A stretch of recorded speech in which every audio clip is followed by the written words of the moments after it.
Bueno, señores, con una taza de café Santo Domingo, el mejor café del mundo, recibimos a nuestro invitado. Muchas gracias, Carla. Nuestro invitado hoy en el Tribunal de la Tarde, Julio César de la Rosa Tiburcio. Gracias, de verdad que me hacía falta a esta hora este café. El café Santo Domingo. Mismo, Santo Domingo. Y siempre oportuno este cafecito y aprovechar la presencia siempre de Julio César de la Rosa para tratar temas del ámbito jurídico local y sobre todo tendencias como esta situación que ha ocurrido entre la jueza Germán Brito y el Procurador General de la República en su condición de miembro del Consejo Nacional de la Magistratura. Ella recientemente ha calificado ante los medios de comunicación pues esa acción como una canallada del procurador en función ya pues de lo conocido. Quisiéramos escuchar la opinión. Mira, esto independientemente del objetivo que el Procurador General de la República procuraba, haciendo alusión al cargo que representa, que es la de procurar, de buscar, como también de proteger, de cuidar. Sin embargo, lo cuestionable de esto ha sido que en aras de evaluar a un juez, pues se cometa la violación de algo que está reglamentado y de lo cual participó el Procurador General de la República, que es el reglamento a los fines de someter a todos aquellos que van a participar para optar por una posición de una de las altas cortes. Y es que cualquier objeción que se pudiera presentar contra uno de los aspirantes, pues se cumpliera con un protocolo que consiste en depositar la objeción, identificar quién objeta y sobre todo motivar cuáles son las pretensiones que procura establecer al momento de objetar a ese candidato, para lo cual deberá ponerse en conocimiento del objetado para que éste pueda defenderse y establecer si esa objeción puede ser admitida o no, o si se corresponde con un caso que pudiera pues evitar que esta persona sea postulada y finalmente sea escogida. Hasta ahí todo está bien, el reglamento lo establece. ¿Qué ocurre? Que cuando el Procurador General de la República cuestiona a la magistrada Miriam Germán Brito, que se está evaluando para verificar si podía continuar, si ser ratificada o no en la Suprema Corte de Justicia, se hace alusión a una denuncia sin identificación del denunciante y sin haber sido sometida a la rigurosidad que establece el reglamento. O sea, si hay una objeción que la recibe uno de los consejeros, debió ponerlo en conocimiento del Pleno del Consejo Nacional de la Magistratura para evaluarla, notificar a la que va a ser evaluada o contra quien se pone la objeción para que ella haga los reparos y a partir de los reparos va a confrontarse y de ahí va a tomar una decisión. Porque cuando el Procurador General de la República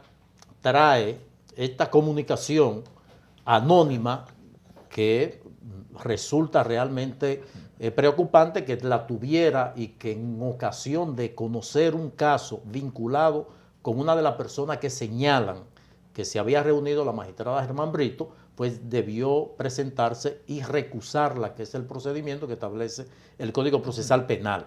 Porque los consejeros tienen una misión ahí, que es cuestionar sobre cuál es la visión de los participantes en diferentes temas. Pudieran hacerle una pregunta vinculada a un caso del cual el consejero sospeche o que quiera alguna aclaración para que la candidata pues pueda responder. Pero de ahí a traer un caso anónimo y sobre todo habiendo violado los procedimientos que establece el reglamento, pues es lo que ha generado y que se ha calificado como un atropello a la magistrada Germán Brito, independientemente de que lo que se está alegando tenga alguna veracidad, pero no se cumplió con el procedimiento que pudo perfectamente haberse cumplido e inclusive de comprobarse, pudo la candidata ser cuestionada, inclusive Sí, deponer si continuaba, decidir si continuaba sus aspiraciones de mantenerse o no. Yo entiendo, yo reconozco que sí, que ciertamente quizás el procedimiento debió tomarse las medidas correspondientes, tal y como usted lo señala. Ahora, yo veo una sociedad, y lo expresaba esta mañana vía Twitter, como pasándole el paño a la víctima y haciendo más víctima a alguien que no pudo responder ante el Consejo Nacional de la Magistratura y ante el país de encuentros secretos con uno de los principales imputados en el caso de corrupción más grande que existe en la República Dominicana. No es santo devoción el Procurador General de la República para mí. He defendido la trayectoria de la magistrada Miriam Germán Brito. Pienso que es una mujer íntegra. Ahora, el simple hecho de usted quizás reconocer, porque no pudo contestar, no pudo decir, eso es totalmente falso. Lo que usted acaba de decir, señor Procurador, es falso. Y yo lo reto a que me demuestre que eso es así, no pudo decirlo. Si es comprobable o es comprobado que ella se reunió secreto con Víctor Díaz Rúa, con su asistente, y que fue incluso buscada en un vehículo privado por su chofer, yo creo que la magistrada debió por lo menos presentar una carta de renuncia y no seguir con sus aspiraciones al Consejo Nacional de la Magistratura, independientemente de que el procedimiento fuese o no lo más correcto. Ahora, para usted, esto no le merece una crítica a ella, porque si es así, ha faltado a la ética profesional y a la lucha contra la corrupción. Es que precisamente, Dionisio, lo que se trata es de eso, porque el Procurador General de la República presenta una comunicación anónima. Eso debe someterse a la verificación de si se trata de un hecho cierto o no. No a partir de algo que diga alguien, sino a partir de lo que establezca el órgano llamado a eso. ¿Cuál?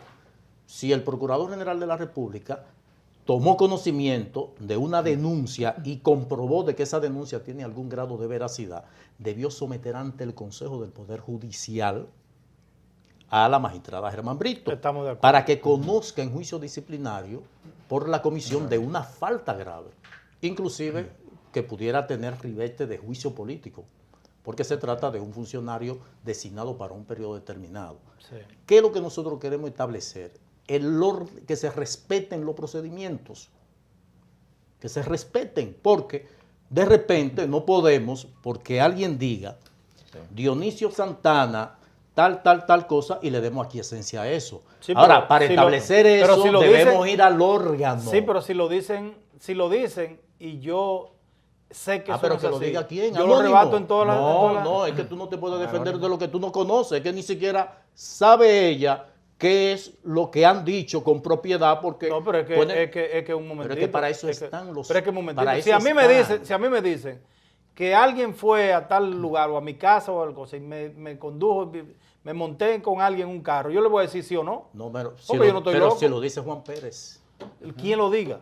No. Porque es igual que una información periodística. A mí me dan una fuente, me revela una información. Yo no estoy obligado a revelar mi fuente. Lo que yo realmente voy a abogar, porque uno mañana puede ser víctima o el resultado de una acción que se salga del orden institucional. Porque a todo eso, todo el que interviene en la vida pública está obligado a someterse al escrutinio, pero que ese escrutinio sea sobre la base de lo institucional. Si el Consejo Nacional de la Magistratura tiene un reglamento que dice cualquier objeción debe conducirse de tal y tal forma, pues vamos a respetar eso.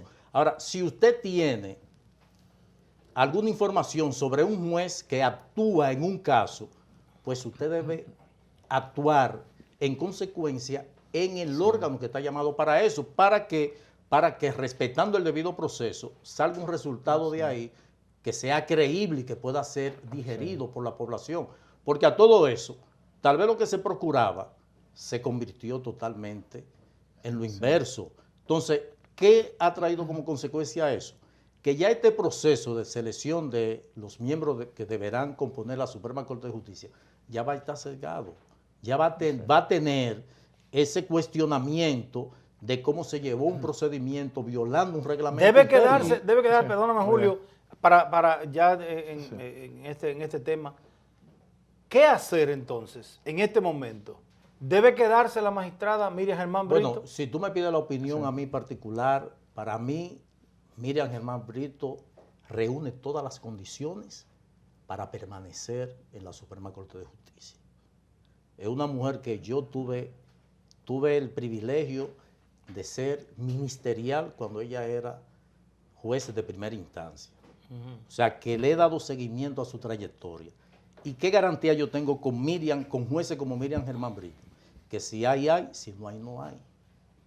¿Y si se sigue reuniendo con imputados? Bueno, es que eso es una falta de comprobarse que debe tener una consecuencia que la inhabilitaría a conocer un caso en donde esté esa persona con la cual se le imputa que se ha reunido. Pero esa acción no le quita mérito para ella continuar en la Suprema Corte de Justicia. Esa es mi apreciación. Sí. Asumiendo que se produjo la violación al procedimiento, ¿esto podría generar algún tipo de consecuencia jurídica, alguna objeción?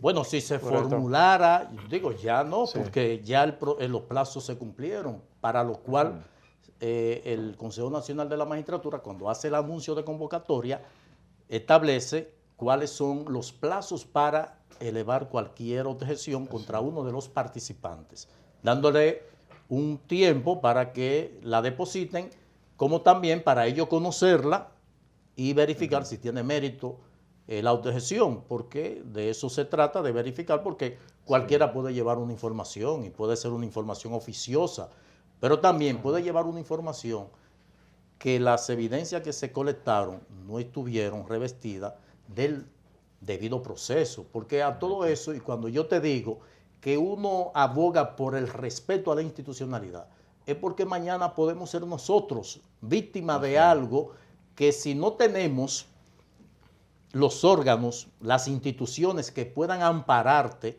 ante la comisión de un hecho que pudiera constituir un abuso, un atropello, pues tú no tienes garantía. Entonces, por eso es que, aunque uno no esté de acuerdo con una posición, pero el hecho de violarse el debido proceso ya automáticamente pues la hace contraria a lo que es el criterio. Entonces, de acuerdo a esa visión, ADOCO se suma a algunas entidades y voces que han pedido la destitución del procurador. No, tampoco nosotros no vamos a los extremos.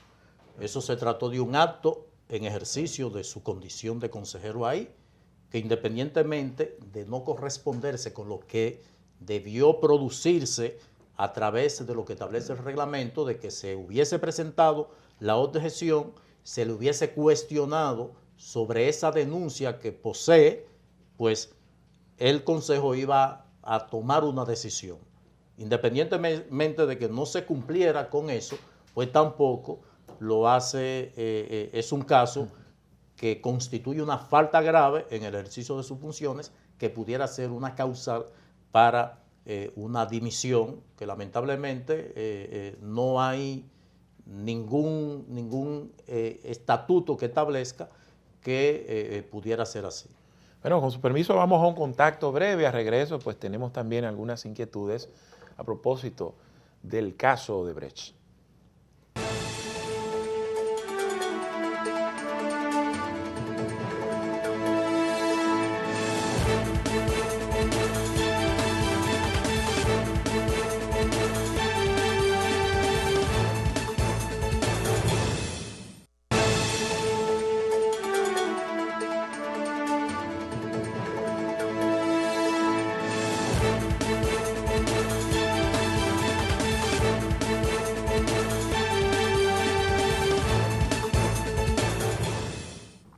Bueno, a propósito del caso Odebrecht, este martes, bueno, continúan las audiencias y le ha correspondido a la defensa técnica del senador por San Cristóbal, Tommy Galán, pues presentar sus defensas ante las acusaciones como imputado del caso Odebrecht.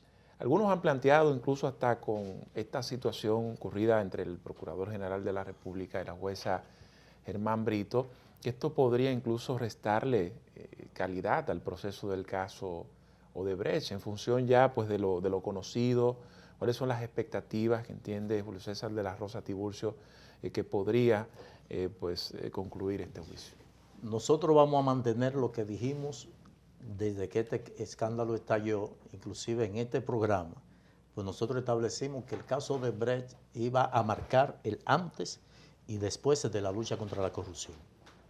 Todavía nosotros mantenemos la esperanza de que de este caso pueda salir una decisión que sirva de ejemplo y sobre todo que mande la señal de que todo aquel que cometa actos de corrupción va a tener consecuencias. O sea, han habido altas y bajas de entrada cuando se procede a la exclusión de algunos y la inclusión de otros.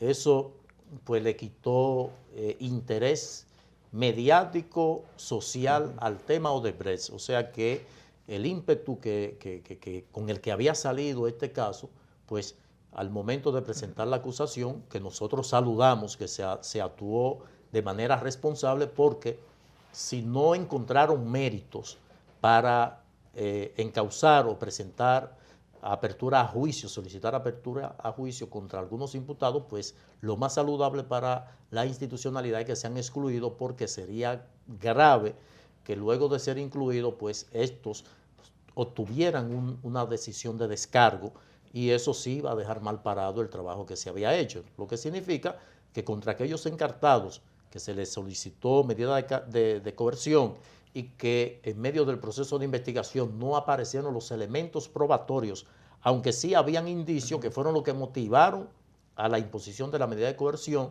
pero esos indicios, sin los soportes correspondientes, pues no iban a servir en el juicio preliminar y finalmente en el juicio de fondo.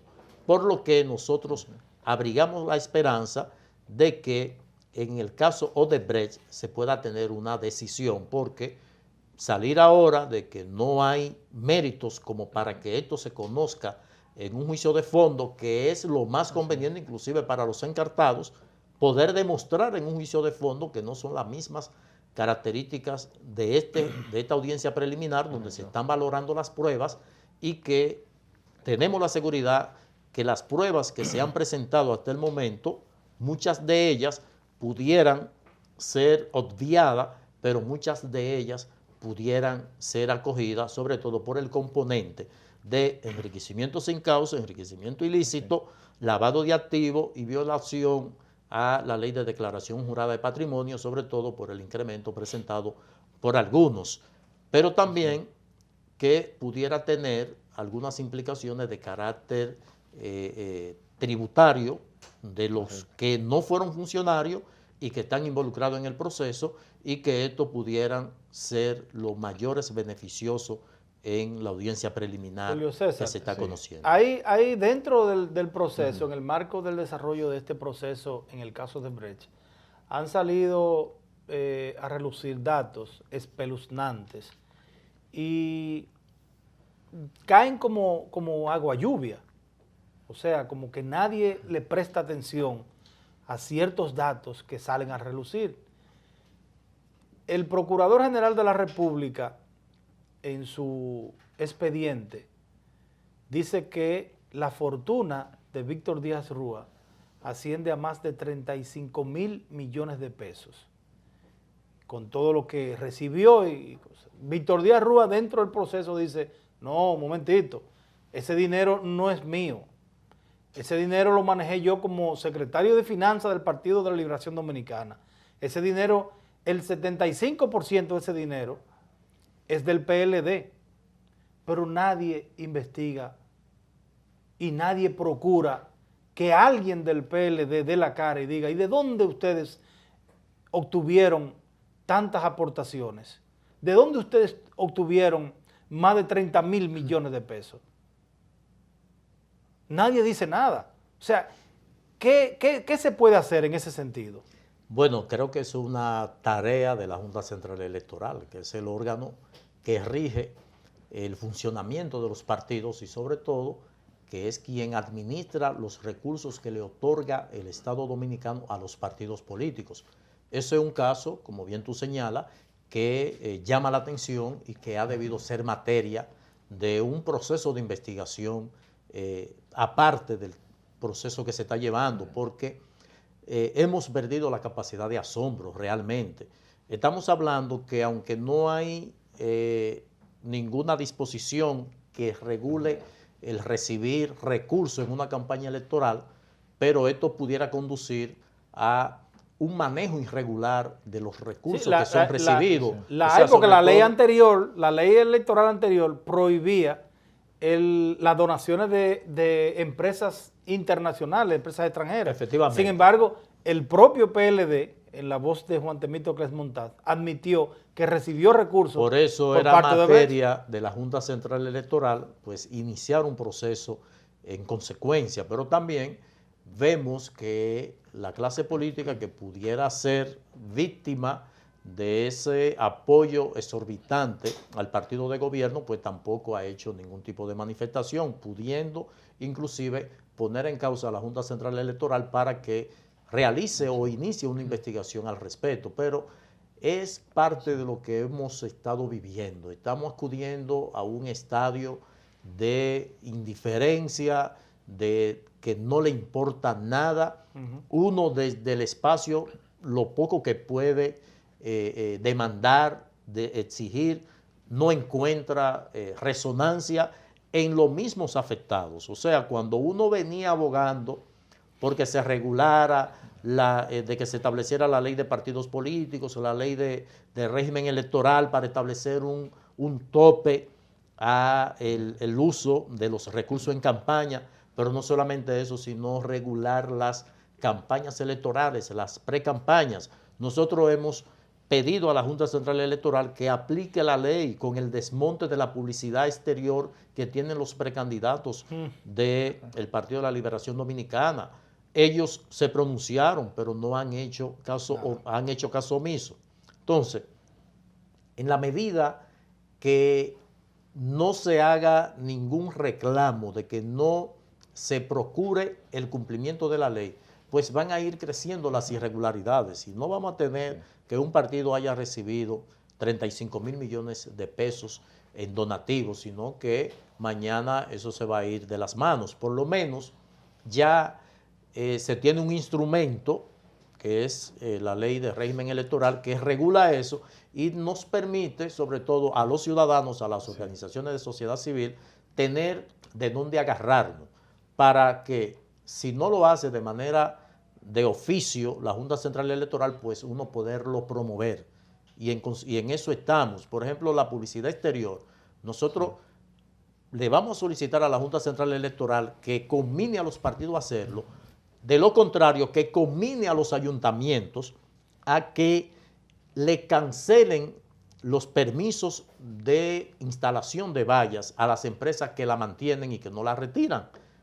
O sea, hay que buscar una salida para que se cumpla la ley, porque en la medida que no se cumpla la ley, pues no vamos a poder exigir respeto a la institucionalidad y al orden en la República Dominicana. Y es por eso que vemos que se den situaciones como esta, porque si la autoridad no cumple con lo establecido, no le puede exigir al ciudadano que cumpla con lo establecido. Entonces, por eso vemos que se toma una disposición en materia de movilidad y seguridad vial y que no se cumple.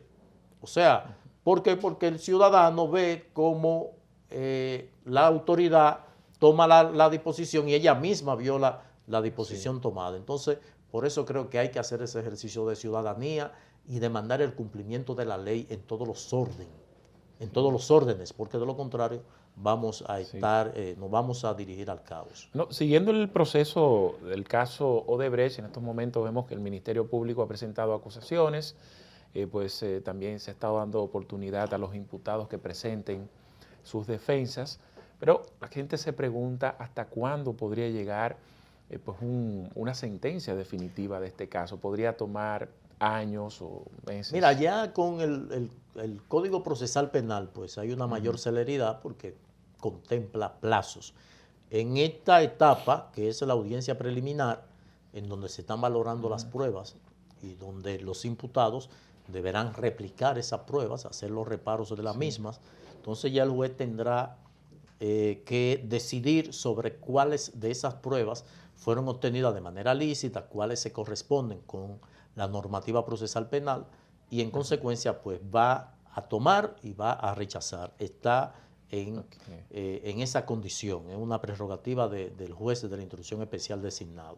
Entonces, ya concluido el proceso, él va a emitir una providencia, un auto de lugar a juicio y también puede excluir, o sea, puede decir no hay mérito para encausar a fulano, entonces va a enviar a juicio de fondo a los que tengan mérito para ello, porque va a ir a juicio de fondo con ya una prueba que han sido valoradas, han sido calificadas por el juez de la instrucción. Entonces, ya en juicio de fondo, donde se deberá conocer este caso, de continuar la magistrada Miriam Germán Brito en la sala penal, que sería quien tuviera la responsabilidad de conocerlo, como es compuesta por 5. Bueno, que ahora deberá inhibirse entonces ya. Porque como es compuesta por 5, no está obligada, está compuesta por 5, pueden subir 3, que es lo que se estila.